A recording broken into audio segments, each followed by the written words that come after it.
귀한 찬양 감사합니다. 하나님의 말씀은 누가복음 19장을 보겠습니다.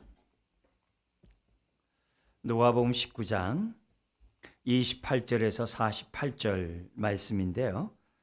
이 시간 우리 40절까지 한 절씩 교도하시겠습니다. 19장 28절. 예수께서 이 말씀을 하시고 예루살렘을 향하여 앞서서 가시더라. 감람원이라 불리는 산 쪽에 있는 벳바게와 베다니에 가까이 가셨을 때 제자 중 둘을 보내시며 이르시되 너희는 맞은편 마을로 가라. 그리로 들어가면 아직 아무도 타보지 않은 나귀 새끼가 매어 있는 것을 보리니 불어 끌고 오라. 만일 누가 너희에게 어찌하여 푸느냐 묻거든 말하기를 주가 쓰시겠다 하라 하시매 보내심을 받은 자들이 가서 그 말씀대로 만난지라. 나귀 새끼를 풀을 때에 그 임자들이 이르되 어찌하여 나귀 새끼를 푸느냐 대답하되 주께서 쓰시겠다 하고 그것을 예수께로 끌고 와서 자기들의 겉옷을 나귀 새끼 위에 걸쳐 놓고 예수를 태우니 가실 때에 그들이 자기의 겉옷을 길에 펴더라. 이미 감난산 내리막길에 가까이 오심에 제자의 온 무리가 자기들이 본 바 모든 능한 일로 인하여 기뻐하며 큰 소리로 하나님을 찬양하여 이르되 찬송하리로다. 주의 이름으로 오시는 이여 왕이여 하늘에는 평화여 가장 높은 곳에는 영광이로다 하니 무리 중 어떤 바리새인들이 말하되 선생이여 당신의 제자들을 책망하소서 하거늘 같죠. 대답하여 이르시되 내가 너희에게 말하노니 만일 이 사람들이 침묵하면 돌들이 소리 지르리라 하시니라. 아멘. 아멘. 오늘은 예수님의 십자가의 죽음을 위하여 예루살렘에 입성하신 날을 기념하는 종려 주일입니다. 우리 기독교 전통 속에서 이 종려 주일을 두 가지 강조점을 가지고 지내요. 한쪽에서는 이제 고난 주간에 이제 처음으로 여겨서 십자가를 짊어지기 위해서 예루살렘에 입성하시는 장면이기 때문에 예수님의 순환을 이 고난 받으심을 기억하면서 종려주를 지켜야 된다라는 한쪽이 있고요. 또 하나의 강조점은 뭐냐면 예수님이 십자가에 죽으신 이유가 뭐예요? 우리에게 생명을 주시기 위하여 사망 권세를 파하고 우리에게 영생을 주시기 위해서 십자가를 지시는 거잖아요. 그래서 십자가에는 하나님의 생명이 있고 하나님의 구원이 있고 우리를 자유케 하는 능력이 있잖아요. 그래서 이 날을 왕으로 오신 주님을 이미 승리하시고 왕으로 오시는 그 주님을 찬양하고 환영함으로 이렇게 종려주의를 지키는 그 강조점이 있어요. 그래서 이 두 가지 어느 한쪽을 갖다가 우리가 한쪽을 치우치기보다는 두 쪽을 다 우리들이 수용하면서 종려주의를 지나면 그만큼 은혜가 있을 줄 믿습니다. 그래서 우리가 고난주간이 언제예요? 그럼 월요일부터 토요일이에요. 이렇게 말할 수도 있지만 또 주일서부터 토요일이에요. 라고 얘기한다 하더라도 어떤 의미구나 이렇게 생각하시면서 서로 얘기하시면 좋을 것 같습니다. 자, 그런 가운데 먼저 본문에 우리 전체 우리가 다 읽지 않았습니다만 대충 우리가 보면은 28절에서부터 38절까지는 나귀 새끼를 타고 예루살렘에 입성하시는 주님의 모습이 38절까지 나옵니다. 그 가운데 예수님이 구약에서 예언한 다윗의 자손, 다윗의 후손, 왕 대신 메시아임을 이렇게 공개적으로 적극적으로 보여준 이런 사건을 통해서 사람들, 제자들이 찬양을 하거든요.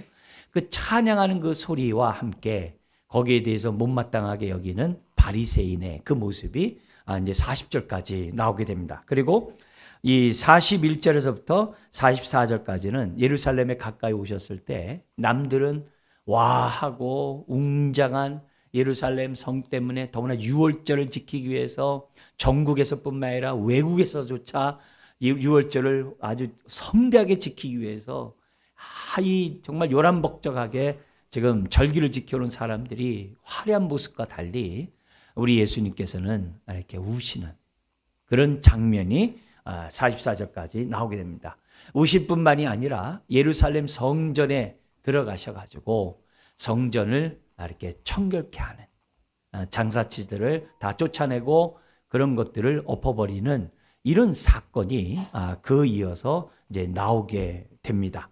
자, 이런 모습 속에서 특별히 종려주의를 지키는 저와 여러분들이 어떤 믿음으로, 어떤 지혜에 따라서, 지식에 따라서 우리들이 이 종려주의를 지키는 것이 하나님의 기쁨이 되고 우리들에게 은혜가 되는지 오늘 좀 이 본문을 통해서 좀 살펴보려고 합니다. 무엇보다 첫 번째, 우리들이 종려주의를 지킬 때마다 우리가 이 종려주의를 때 가장 주인공이 예수님이잖아요. 그 예수님이 종려주의를 이렇게 우리에게 허락하신, 우리에게 주신 그 예수님이 어떤 분인지를 아는 것이 굉장히 중요해요.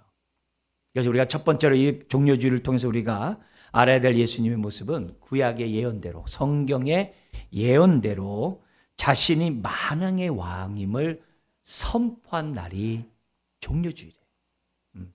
선포했다는 말에 좀 주목을 하셔야 돼요. 그전에는 예수님이 자신의 신분을 노출시키지 않으셨어요. 은밀하게 행동했고요. 다른 절기 때도 사람 눈에 띄지 않게 은밀하게 들어가셔가지고 하나님의 구원의 역사를 일으키셨어요. 근데 이때만큼은 공개적으로, 적극적으로 자신이 만왕의 왕이심을 만천하에 선포한, 그것이 바로 종려주의라는 사실을 저와 여러분들이 잊어서는 안 됩니다. 보통 왕으로, 승리의 왕으로 입성할 때는 백마를 타고, 흰마를 타고 입성해요. 그죠? 흰마를 타고 입성해야 돼요. 근데 왕이신 예수님께서는 예루살렘에 입성하셨을 때 흰마를 타신 것이 아니라 나귀. 그것도 어떻게 돼요? 한 번도 사람이 그 위에 앉아본 적이 없는 그 새끼 나귀를 타고 입성하셨다는 사실을 저와 여러분들이 우리가 좀 깊이 묵상할 필요가 있습니다. 예수님이 이렇게 한 얘기는 즉흥적인 게 아니에요. 구약의 예언을 성취하려고. 어떤 구약의 예언이 있었습니까? 그게 스가랴 9장에 있는 앞으로 메시아가 어떤 모습으로 오게 될 것인지를 예언한 그런 말씀이 스가랴서에 가득 들어있어요. 그 가운데 한 말씀이 스가랴서 9장 9절에 있습니다. 거기 보면은 이렇게 되어 있습니다. 우리 같이 한번 읽어볼까요? 시온에 따라 크게 기뻐할지어다. 예루살렘에 따라 즐거이 부를지어다. 보라, 내 왕이 내게 임하나니 그는 공의로우며 구원을 베풀며 겸손하여서 나귀를 타시나니 나귀의 작은 것 곧 나귀 새끼니라. 시온의 딸과 예루살렘에 따라 크게 기뻐하며 즐거이 부를지어다. 보라, 너의 왕이, 내 왕이 내게 임하시나니. 그렇게 돼 있어요.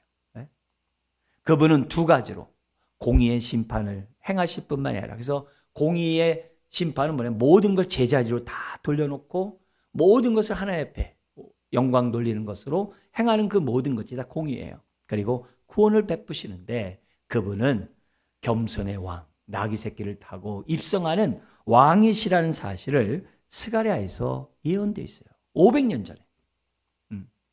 근데 오늘 우리가 읽었던 이 본문에 보면은 지금 35절에 나귀 새끼를 타고 입성하셨고 37절에 보면은 거기 뭐라고 되어 있습니까? 우리 한 번 더 37절 한번 읽어볼까요? 이미 감난산 내리막길에 가까이 오심에 제자의 온 무리가 자기들이 본 바 모든 능한 일로 인하여 기뻐하며 큰 소리로 하나님을 찬양하여. 온 무리가 찬양하잖아요. 근데 스가랴서의 9장 9절에 예언되어 있잖아요. 시온에 따라, 예루살렘에 따라. 네. 그대로 하는 거예요. 근데 그냥 찬양한 것이 아니라 그들이 본 것 때문에. 37절에 뭘 봤다고 그래요? 자기들이 본 바 모든 능한 일로 인하여 기뻐하며. 가장 대표적인 것이 바로 앞에 있었던 게 뭐예요? 나사로가 죽었다 살았잖아요. 보통 죽는 그 순간에 장사를 지내야 돼요. 썩으니까. 3일 된 부패에서 그거는 뭐 더 이상 뭐 이렇게 할 수 없어요. 근데 4일째 나사로를 살리셨잖아요. 그 사건이 그 지역에 있는 사람들, 제자들에게 이게 보통 흥분스러운 얘기가 아니에요. 사건이 아니에요. 네. 그것뿐만이었습니까? 그 전에 얼마나 많은 치유의 사건들이, 능력의 사건들이 있었습니까? 그 모든 것들을 본 사람들이 예수님이 스가랴 선지자의 예언에 따라 다윗의 자손, 다윗의 후손, 다윗의 후손인 그 왕의 모습으로, 그것도 나귀 새끼를 타고 입성한 그 모습 앞에 제자들이 이건 흥분하고 열광하지 않을 수가 없는 거죠.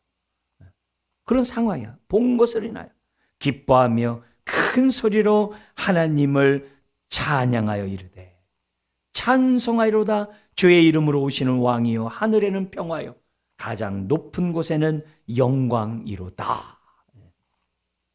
어마어마한 찬양. 그러니까 이 찬양이 스가랴 예언을 그대로 성취했던 것을 보게 됩니다. 그러니까 이런 모습에서 우리는 예수님이 만왕의 왕으로 오시는 그 모습, 나귀 새끼를 타고 오신 그 모습은 즉흥적인 것이 아니라 예언을 성취하기 위해 오셨다는 사실을 지금 이 성경 우리들에게 가르쳐주고 있어요. 이 모습은 그동안에 자기 자신을 드러내기를 소극적으로 했던 예수님 모습과 달라요. 왜 이렇게 공개적으로 합니까? 왜 이렇게 적극적으로 합니까? 그래야 잡히셔서 죽으시죠. 그래야 구원의 역사가 나타나는 거죠. 나타나는 거죠.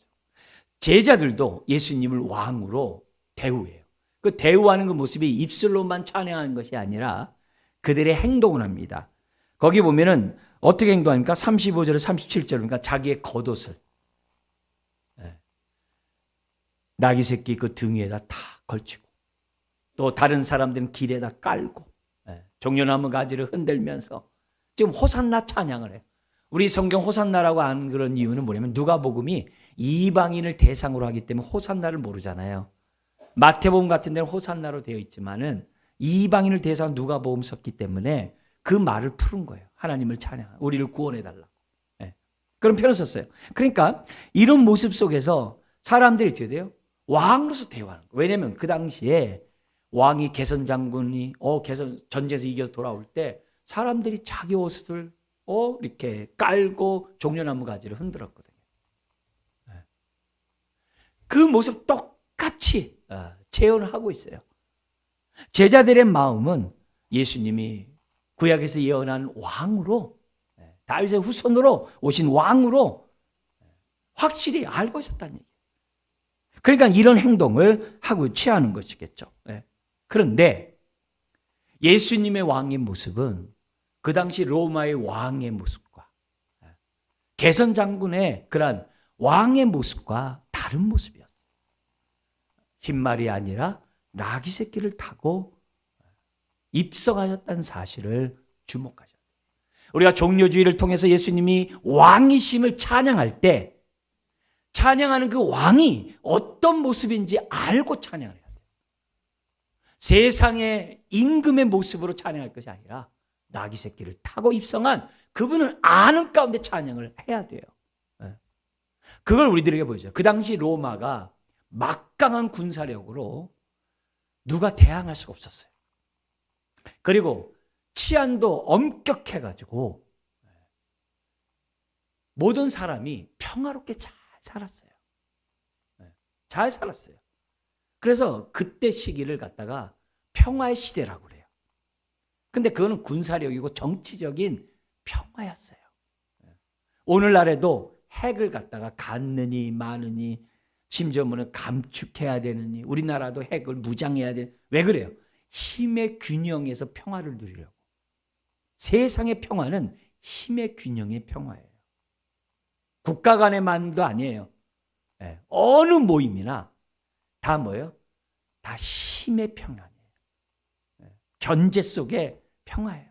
그게 깨지면 우리나라 같이 이렇게 난리 나는 거죠. 난리 나는 거죠. 그러나 하나님이 주는 평화는 힘의 균형의 평화가 아니라 하늘의 평화예요. 그래서 오늘 성경에서도 38절에 분명히 얘기하잖아요. 주의 이름으로 오시는 왕이요 하늘에는 평화예요.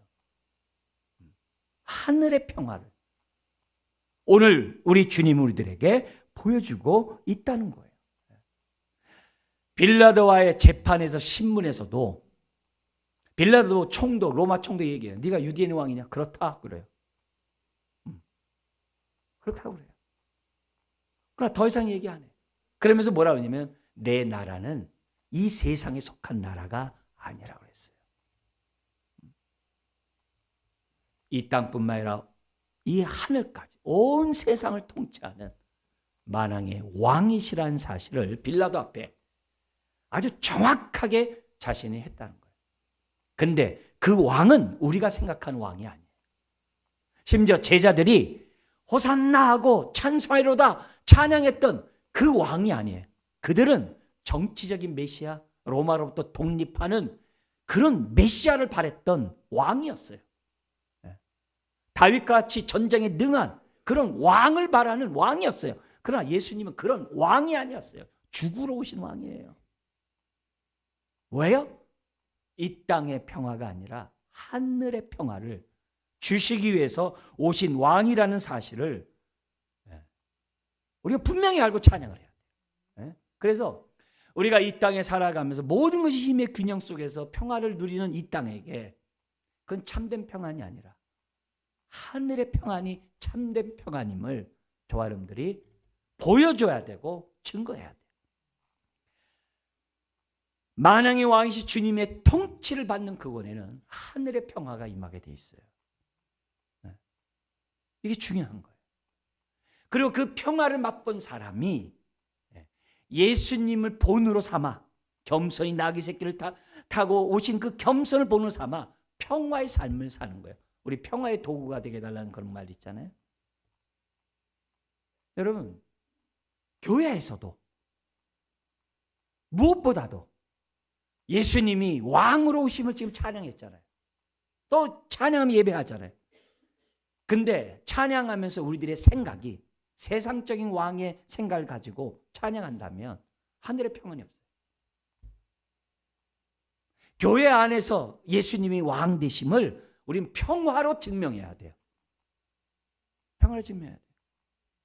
교회 안에서 힘의 균형 속에서 자기의 어떤 힘을 가지고서 상대방과 견제하면서 평화를 한다면 교회는 교회가 아니에요. 주님이 왕으로 모시는 교회가 아니에요. 가정도 마찬가지예요.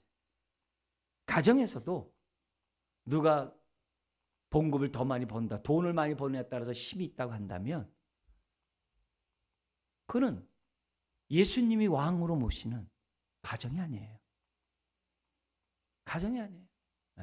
가부장적인 건 두말할 것도 없고 서로 이렇게 균등하게 균형을 갖고 있는 부부관계라도 그것도 주님의 원하시는 평화는 없어요. 그 평화를 누리려면 어떻게 하냐? 예수님이 우리에게 겸손의 왕으로 보였던 그 모습을 가져야 돼. 나는 성경을 받으러 온 것이 아니라 어떻게 돼요? 도리어 섬기러 왔다고 하는 그 말씀을 잊어서는 안 돼. 왜요? 거기에 평화가 있기 때문에. 네? 거기에 평화. 뭐의 평화가 있다고요? 섬김의 평화가 있다는 거예요. 섬김에. 섬김에.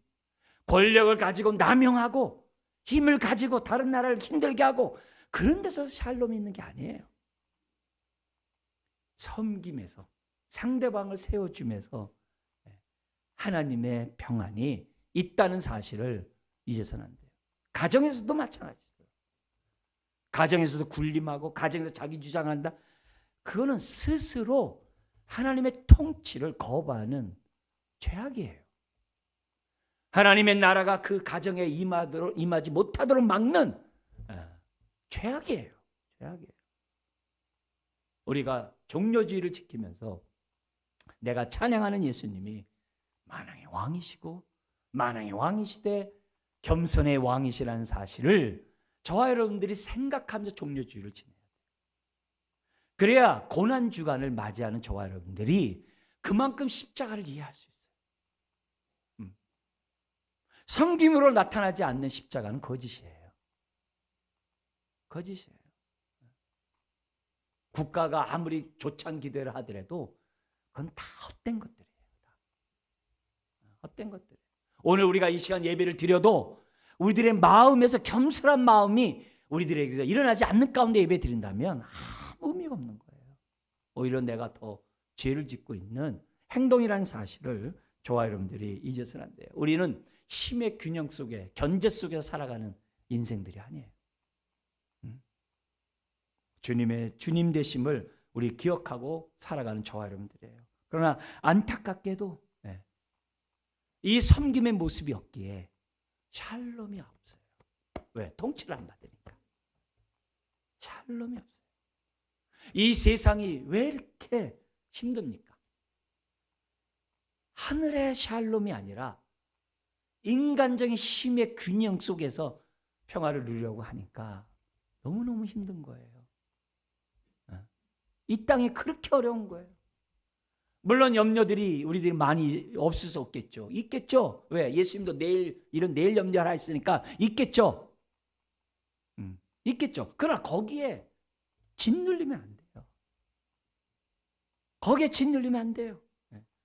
오늘 우리들이 예수님이 왕이시고 만왕의 왕이심을 확실히 믿고 그분이 만물을 통치한다는 사실을 확실히 믿되, 그렇다면 그분의 통치를 받아서 그분처럼 나귀 새끼를 타고 우리가 섬기는 저와 여러분들이 되어야 하는 거죠. 만약에 우리가 이렇게 안 하잖아요. 그럼 돌들이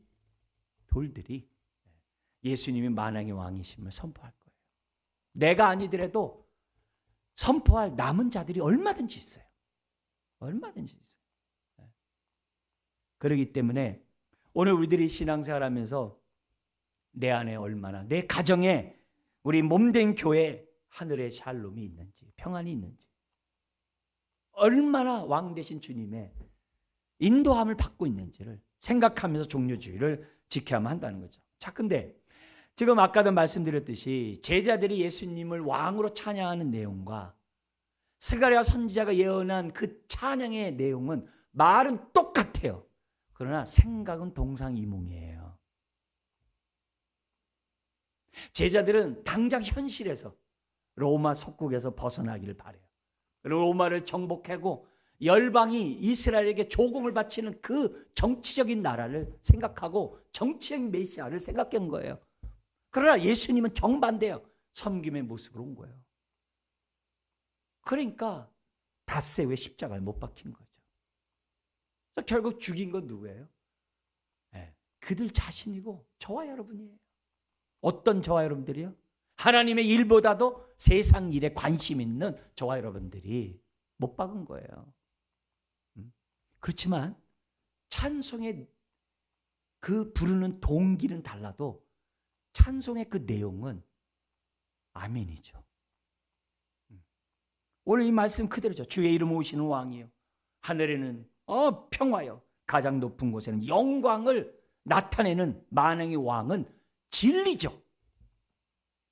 그러나 동기는 다른 거죠. 동기는 다른 거죠. 그렇지만 마음이 이렇게 동상이몽이라서 그럼 이 찬송 부르면 안 된다, 그렇게 하면 안 돼요. 몰라도 해야 돼요. 왜? 진리니까. 우리 40일 성경 읽게 하면서 성도님들이, 여러분들이 얘기를 해요.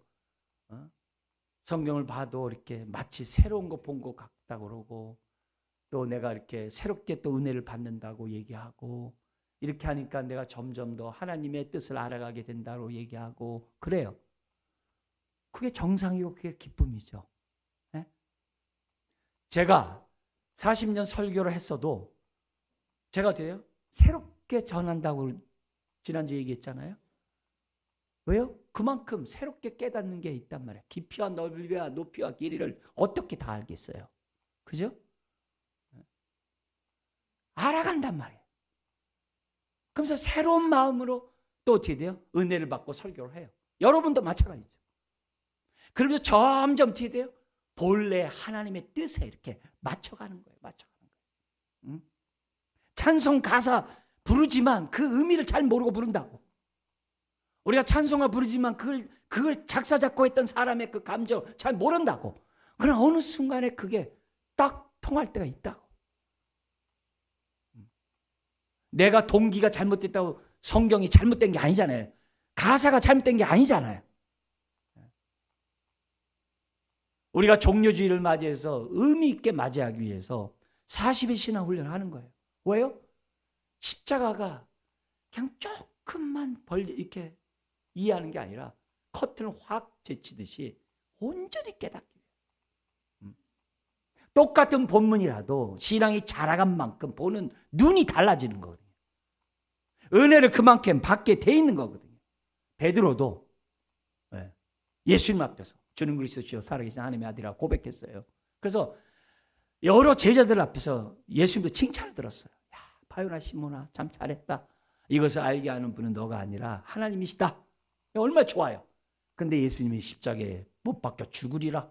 그리고 3일 만에 부활하리라. 부활한다는 얘기는 생각도 못하고 죽는다는 얘기에서 그러지 마세요. 그러는 거예요. 막 화를 내는 거예요.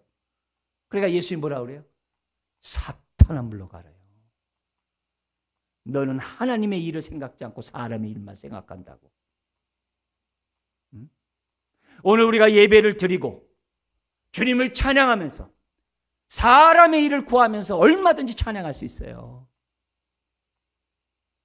그러나 이런 것들을 통해서 다시금 우리에게 은혜를 베푸셔서 깨닫게 하시고 예배를 드릴 때 하나님의 일로서 우리 예배를 드리고 살아갈 수 있도록 하나님이 우리들에게 종려주의를 고난주간을 허락하신 거라고요. 그래서 이 기회를 우리가 잘 살고 주여 내 인생이 사람의 일을 구하다가 시간 다 까먹지 않게 하시고 내 삶에 하나님의 일을 구할 수 있는 인생이 될 수 있도록 저와 여러분들이 되어야만 한다는 거죠. 여러분, 예수님의 통치가 있는 곳에 왕으로 모신 그곳에는 항상 하늘의 평안이 있어요. 하늘의 평안이 있는 사람은 항상 주님처럼 이렇게 섬김으로 하나님의 평안을 전달하게 돼 있어요. 그게 우리들이 가져야 될 아주 핵심 가치의 내용이에요. 바울이 고린도후서 13장까지 쓰면서 그렇게 살소망이 끊어진 가운데 그 자기가 선교를 했던 사건을 기록을 해요. 얼마나 많은 핍박과 환난을 당했는지 쫙 기록을 해요. 그런데 그런 바울이 고린도 교회에게 편지 쓸 때는 이렇게 편지를 써요. 그 가운데 하나를 잠깐 보면 고린도후서 2장 14절에서 16절에 보면은 바울이 이런 표현을 씁니다. 14절 읽어볼까요? 항상 우리를 그리스도 안에서 이기게 하시고 우리로 말미암아 각처에서 그리스도를 아는 냄새를 나타내시는 하나님께 감사하노라. 여러분, 육신의 눈으로 바라볼 때에는 바울은요 죽다가 살아난 적이 한두 번이 아니에요. 그는 살수만이 끊어질 정도로 배척받았던 자예요. 근데 바울이 뭐라고 그래요? 항상 우리를 그리스도 안에서 이기게 한대요. 항상 이기게 한대. 그리스도 안에서. 또 우리로 말미암아 각처에서 여러 나라 어느 지역이든지 그리스도를 아는 냄새를 나타나게 한다고 그래요.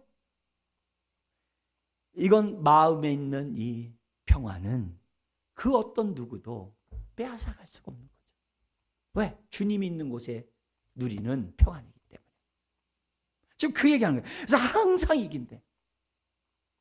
바울이 얼마나 왕대심을 마음에 모시고 평강 가운데 사람들을 섬기는 이 전도 사역을 감당했길래 이런 표현을 쓰냐.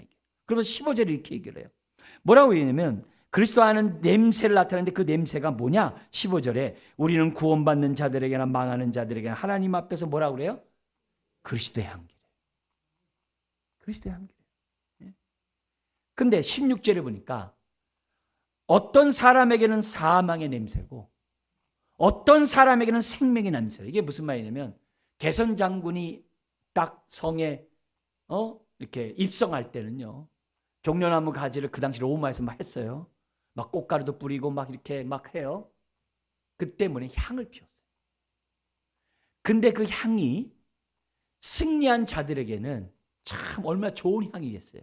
그러나 개선 장군 입성할 때 전리품과 함께 포로들을 끌고 와요. 그 포로들은 그 냄새를 맡을 때 그거는 죽기보다 더한 냄새인 거죠. 그걸 빗대어서 지금 바울이 얘기한 거예요. 누구에게는 사망에, 누구에게는 생명에. 그렇죠. 중요한 건 뭐냐면 그리스도의 향기가 나타났다는 거예요. 그리스도의 향기. 이거는 종려주의를 지키는 저와 여러분들이 내 삶 속에서 얼마나 그리스도의 향기가 내가 지금 흘러나오고 있는가. 이걸 생각하면서 종료주의를 저와 여러분들이 지켜야만 한다는 거예요. 내 안에서 그리스도의 향기가 나오고 우리 가정에서도 그리스도의 향기가 나오고 나를 만나는 사람에게도 그리스도의 향기가, 그것도 뭐예요? 생명의 향기가 나타날 수 있도록 하면서 종료주의를 지켜야 돼요. 이런 마음이 없이 우리들이 종료를 지키지 않으면 고난주가 아니고 부활절도 없어요. 그냥 훅 날아가 버려요. 연휴에 그냥 주일이고 평일에 불과할 거예요. 오늘 우리가 종료주의를 지키면서 무엇보다도 첫 번째 아셔야 될 것은 내가 찬양하는 예수님이 누구냐? 왕인데 어떤 왕이냐? 겸손으로 섬기는 왕이라는 사실을 생각하면서 오늘 우리들이 종료주의를 지켜야 한다는 거예요. 두 번째, 우리가 이 종료를 지키면서 우리가 가져야 될 것이 있어요. 이 왕되심을 선포할 때 예수님이 어떻게 했느냐? 하나님의 때 하나님의 방법으로 자신이 왕됨을 선포했다는 거예요. 하나님의 때 하나님의 방법으로. 예수님은 인위적으로 자기 스스로 한 적이 없어요.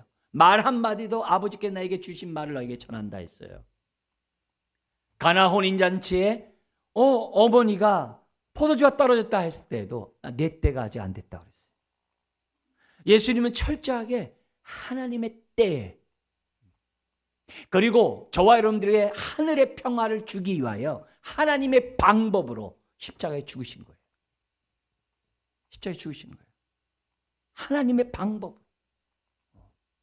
만왕의 왕임에도 불구하고 하나님의 방법에 따라 십자가에 죽으신 거예요.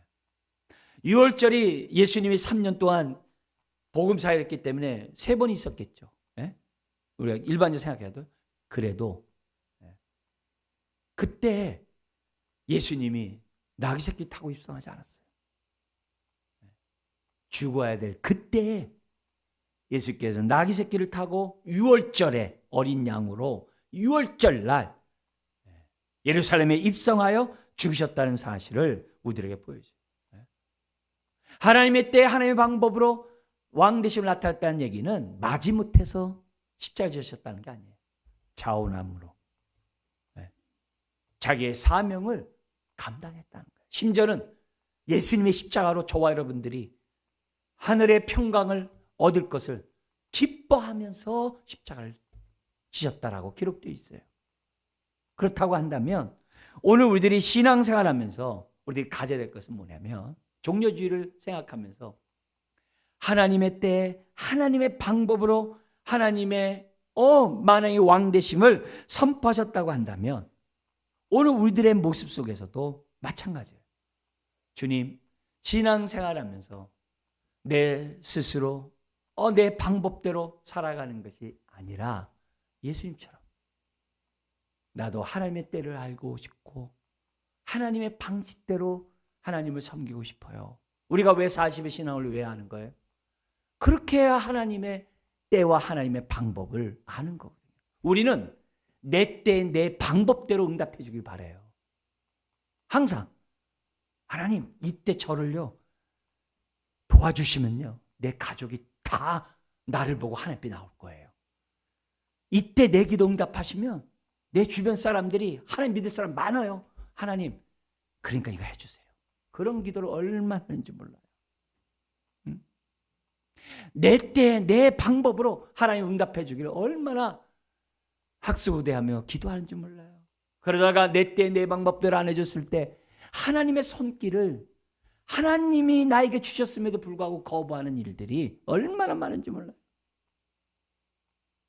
종료주의를 맞이해서 나의 지난날의 삶의 모습을 우리가 살펴봤으면 좋겠어요. 나는 하나님의 때 하나님의 방법으로 하나님의 뜻을 이루고자 하고 있는지, 아니면 베드로가 예수님의 책망받았듯이 너는 하나님의 일은 생각지 아니하고 사람의 일만을 생각한다는 책망을 듣는지 생각하면서 우리들이 종료주의를 지켜야 됩니다. 여러분, 에베소에 보면 바울은 세월을 아끼라 그랬어요. 이 세월을 아끼라 이 말은 시간을 구속하라라는 단어예요. 시간을 구원하래요. 시간을 구원하래요. 시간을 구원한다는 게 뭐예요? 우리 예수님 표현 쓴다면 무엇을 먹을까, 무엇을 마실까, 무엇을 입을까 염려하지 말라. 그건 내일 족하다. 그래서 뭐라 그래요? 먼저 그의 나라와 그 일을 구하라 그래요. 이 얘기를 주일만 하는 얘기가 아니죠. 우리가 구할 것과 내 필요로 아는 것과 내가 먼저 구해야 될 것들을 구분해가지고 저와 여러분들이 기도하고 신앙생활 하라는 거죠. 세월을 아끼라는 그 모습에서 우리들이 알아야 될 것이 나도 모르는 사이에 하나님의 일보다 사람의 일을 하다가 시간 다 까먹을 수 있어요. 그러지 말고 오늘 나에게 주어진 일상생활 속에서 사람의 일을 구하면서 시간 까먹지 말고 내가 어떻게 먼저 그 나라 그 일을 구하는지 저에게 알게 해주세요. 잘 분별하면서 하나님의 일을 추구하면서 일상생활을 하라 이거예요. 직장생활 하든 뭘 하든 항상 우리가 만왕의 왕이신 주님이 나와 함께함을 보고 내가 어떻게 섬길 것인지 어떻게 도와줄 것인지 생각하면서 하루하루 살아야 한다는 것을 우리들에게 보여주는 거죠. 성경에 보면은 열처리의 비유가 있어요. 슬기로운 5처녀와 미련한 5처녀가 있어요. 주님의 재림을 기다린다고 한다면 거기에 걸맞는 행동을 하라 그래요. 행동을 하라고 하면서 지금 뭐냐면 슬기로운 5처녀들과 미련한 5처녀를 보면 미련한 자는 기름을 준비하지 않아요. 그러나 슬기로운 5처녀는 기름을 준비해요. 마태복음에서 기름은요 행함을 얘기합니다. 마태복음에서는 성령 충만한 성령의 기름 이렇게만 해결할 게 아니라 성령으로 말미암는 어떻게 돼요? 팔복의 삶을 살아가는 그 모습이 기름이에요. 그러니까 주님 재림한다고 하면서 재림을 준비해도 안 해. 그게 아니라 하나님의 일을 하면서 재림을 준비하는 저와 여러분들이 돼야 한다는 거예요. 종려주의를 지키면서 저와 여러분들 한번 내 모습을 보자. 예수님이 하나님의 때에 하나님의 방법을 하셨다면 주님 내가 하나님의 때를 분별하게 해주세요. 내 방식이 아니라 하나님의 방식을 내가 잘 삶 속에서 겸손의 나귀를 타신 그 모습을 기억하면서 내가 살아갈 수 있도록 도와주세요. 그것이 세월을 아끼는 것이고 시간을 구원하는 구속하는 삶인 줄 믿습니다. 이런 마음을 가질 때 우리가 십자가의 의미가 좀 더 활짝 열리게 되고 우리가 고난주간에 십자가의 그 의미가 밝히 우리 마음에 비칠 줄 믿습니다. 마지막 우리 세 번째 우리가 살펴볼 게 있어요. 41절 48절인데요. 예루살렘을 보시고 우셨을 뿐만 아니라 성전을 청결하신 예수님의 모습을 보죠. 여러분 그때가 6월절이었어요. 6월절은 이 유다 사람들만 모이는 게 아니에요. 유다 지역에 있는 사람만 모이는 게 아니에요. 저 북쪽 갈릴리에서만 오는 게 아니에요. 해외에서까지 다 와요. 해외까지 다 와요. 그리고 6월절 절기를 지키는 그들은 출애굽, 애굽에서 구원받은 그날서부터 역사적인 사건이기 때문에 얼마나 그들에게 기쁨을 주는 날인지 몰라요. 애굽에서 구원하듯이 로마에서 구원할 것이라는 그 소망 가운데 메시아를 기다리고 있는 그들에게 이 6월절은 굉장히 소망의 절기예요. 굉장한 소망의 절기예요. 그러나 심지어 제자들도 성전을 보면서 예루살렘 성을 보면서 와 그랬거든요. 성전에 들어갔다 나와서 예수님 앞에서 와 그러거든요. 근데 거기를 향해서 예수님이 뭐라 그래요? 이 예루살렘 성이 돌 위에 돌 하나 남지 않고 다 무너지리라. 제자들이 너무 놀라가지고 언제 이런 일이 생깁니까? 오늘 이 말씀 속에서도 지금 뭐가 해야 돼요? 성전이 예루살렘 성이 무너지게 될 것을 42절 44절에 설명하고 있거든요. 그래서 40년 얼마 안 돼가지고 어떻게 돼요? 40년 이렇게 돼가지고서 로마 장군에 의해서 완전히 무너져 버리게 돼요. 완전히 역사에 무너져요. 그걸 미리 내다보시고 우리 주님이 보시는 거예요. 그러니까 무너질 것을 놓고 우신 거예요? 아니죠. 죄악의 도성이기 때문에 우신 거죠. 죄악의 도성. 우리는 이 예수님의 이 모습을 조금이나마 알 수 있는 말씀이 있어요. 이해를 주는. 그게 예레미야예요. 예레미야서예요. 예레미야는 바벨론에서 예루살렘이 멸망하는 그것을 보면서 울면서 말씀을 선포했던 선지자가 예레미야예요. 근데 예레미야의 눈물이 그걸로 끝난 게 아니에요. 예수님의 눈물로 지금 어떻게 돼요? 이어진 거예요. 그리고 예수님의 눈물 속에 예루살렘 성을 향하여 또다시 우시는 그런 사건이 오늘 이 본문 가운데 있다는 거죠. 남들은 영광의 예루살렘 성을 바라보면서 올라가지만 예수님은 죄악의 도성에서 십자가를 짊어지기 위해서 예루살렘 성으로 올라가고 있어요. 사실 우리 예수님은 이 쾌락이고 이 탐욕의 도시로부터 영광받고 싶은 생각은 없어요. 그러나 이 백성을 사랑하셔서 십자가를 짊어지기 위하여 예루살렘에 입성하시는 예수님의 모습을 오늘 이 성경 우리들에게 가르쳐주고 있다는 거죠. 예. 여러분, 더구나 성전에 들어가서 성전을 깨끗이 청소해버렸어요. 환전상섭에서 짐승 파는 자 다 쫓아냈어요. 다 쫓아냈는데 쫓아낸 이유가 뭐라고 그래요? 강도의 구렬로 만들어서 쫓아냈다고 그래요. 그리고 책망하셨어요. 여러분, 강도의 구렬이 뭐예요? 동굴이 뭐예요? 나쁜 짓 해가지고서 지들끼리 거하는 은신처잖아요. 남의 것들 다 훔쳐가지고 와가지고 자기네들끼리 모아가지고 자기네들끼리 사는 그 동굴을 갖다가 강도의 구렬이라고 그러잖아요. 이게 무슨 말이에요? 세상에서는 하나님의 일도 구하지 않고 사람의 일만 구하다가 예배만 드리면 끝이에요. 세상에는 우상 숭배하고 탐욕 가운데 살다가 예배만 드리면 끝이에요. 나 예배 드렸어. 나 송아지 바쳤어. 나 하나님 옆에 섬겼어. 나 할 일 다 했어. 끝이에요. 이게 뭐예요?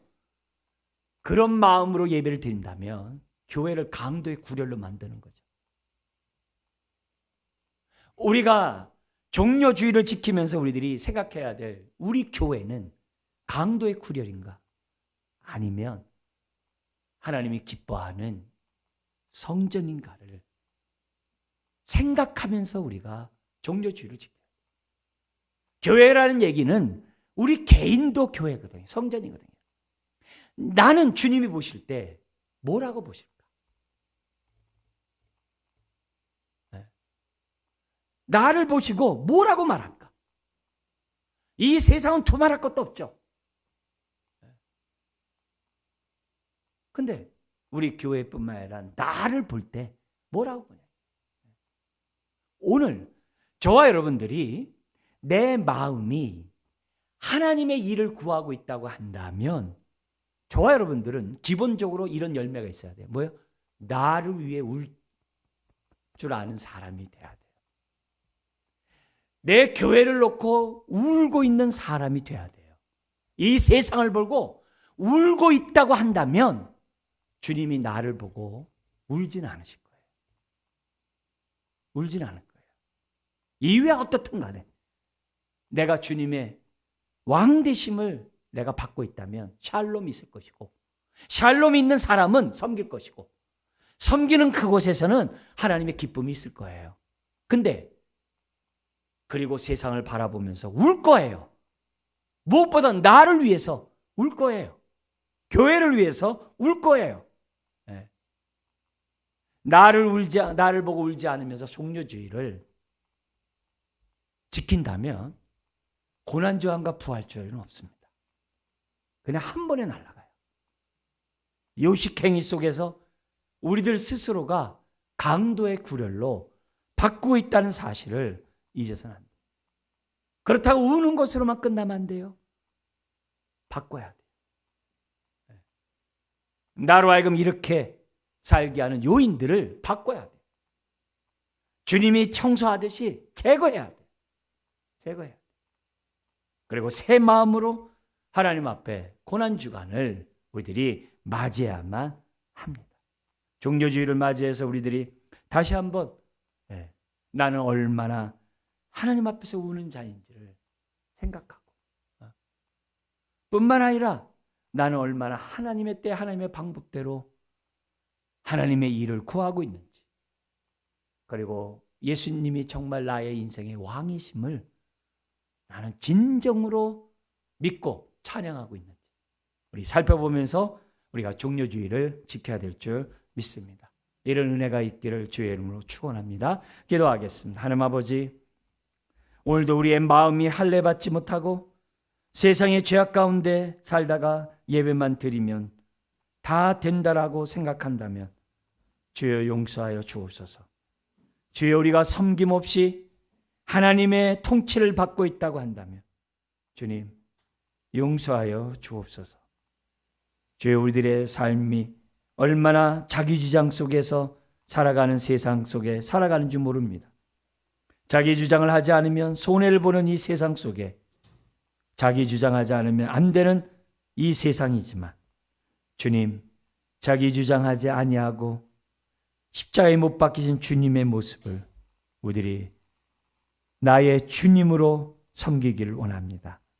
종료주의를 맞이하는 이 복된 시간, 다시 한번 우리 주님이 모든 죄와 사망의 권세를 파하시고 승리한 우리 주님을 우리가 기억하며 예배하는 이 종료주일, 주여 우리가 올바로 주님을 알고 올바로 찬양하는 예배하는 저와 여러분들 되기 원합니다.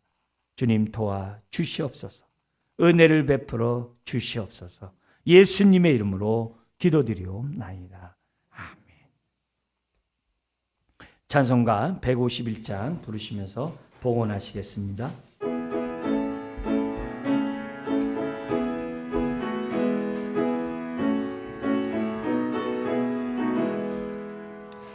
만왕의 왕 내 주께서 왜 고초당했나. 이 벌레 같은 날 위해 그 보혈을 흘렸네.